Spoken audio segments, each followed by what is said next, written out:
गावो ममाग्रतः सन्तु गावो मे सन्तु पृष्ठतः गावो में सर्वतः सन्तु गवां मध्ये वसाम्यहम्। बोलिए गौ माता की जय, गंगा मैया की जय। माँ, सबसे पहले गौ माता को प्रणाम। हमारे सभी गौ भक्तों का बहुत बहुत अभिनंदन सम्मान। आज इस पावन स्थली पर जो भारतीय हिंदू युवा सेना के माध्यम से इतना भव्य और दिव्य गौ माता के नाम एक शाम गौ माता के नाम जो कार्यक्रम हो रहा है, गौ को केंद्र में रख कर के जो कार्य हो रहा है, ये बहुत ही प्रशंसनीय है और भारतवर्ष की जो संस्कृति है उसकी झलक इसमें दिख रही है। क्योंकि हमारे यहाँ एक शब्द है गोष्ठी, और गोष्ठी शब्द का सीधा अर्थ है कि गौ को केंद्र में रख कर के जो हम लोग चर्चा करते हैं, संवाद करते हैं, उसे गोष्ठी कहते हैं। और हमारे देश में संस्कृत में खिड़की को गवाक्ष कहते हैं, और गवाक्ष का मतलब है गाय अक्ष, यानी हमारे घर की खिड़की खुले तो हमारी आँखों के सामने गाय दिखाई दे। इतना महत्व है। हमारे वेदों ने गाय को माता कहा है। जो गायत्री है वही गाय है, जो गाय है वही गायत्री है। हमारे महाभारत ने गवां मध्ये वसाम्यहम्, भगवान श्री कृष्ण स्वयं मैं गायों के बीच में रहता हूँ ये कहा है। श्रीमद् भागवत जैसे पुराण ने दसम स्कंद में भगवान को गाय के पीछे खड़ा कर दिया है। अर्थात हमारे यहाँ भगवान के जो 24 के 24 अवतार हुए हैं वो गौ माता के लिए हुए हैं।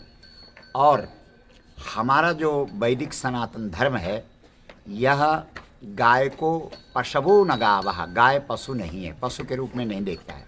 इसलिए मूल भूल यहाँ हो गई है कि आज हमारी जो सत्ता पर बैठे हुए लोग हैं या जो कानून कायदा बना रखा है उसमें गाय को पशु का दर्जा दिया गया है। और जब तक हम गाय को पशु के दर्जे से हटा करके और माता का सम्मान नहीं दे देते तब तक इस देश के अंदर गौरक्षा नहीं हो सकती।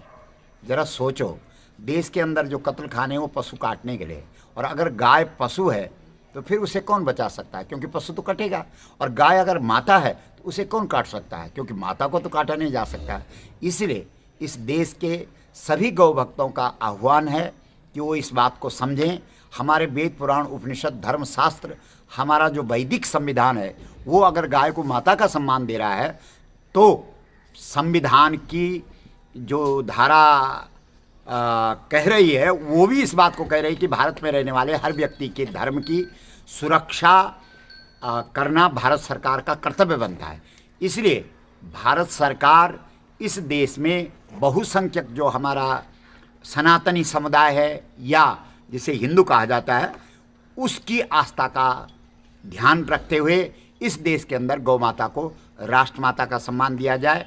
और इसके लिए 7 नवंबर 2021 को विशाल स्तर पर एक साथ जब करोड़ों लोग इस बात को बोलेंगे तभी सरकार की समझ में ये बात आएगी।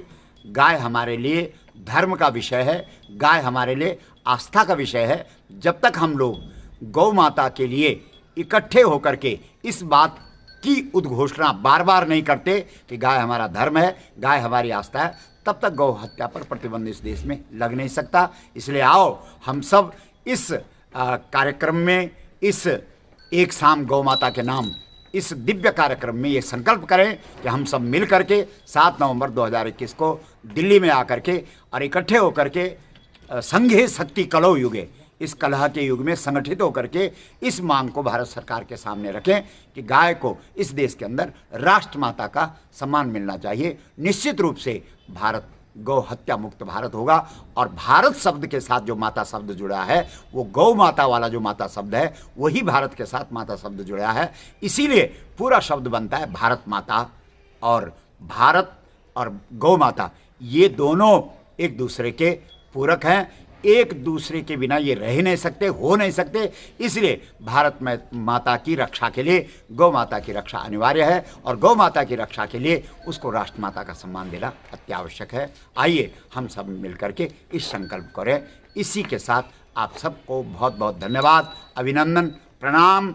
गौ माता की जय। माँ।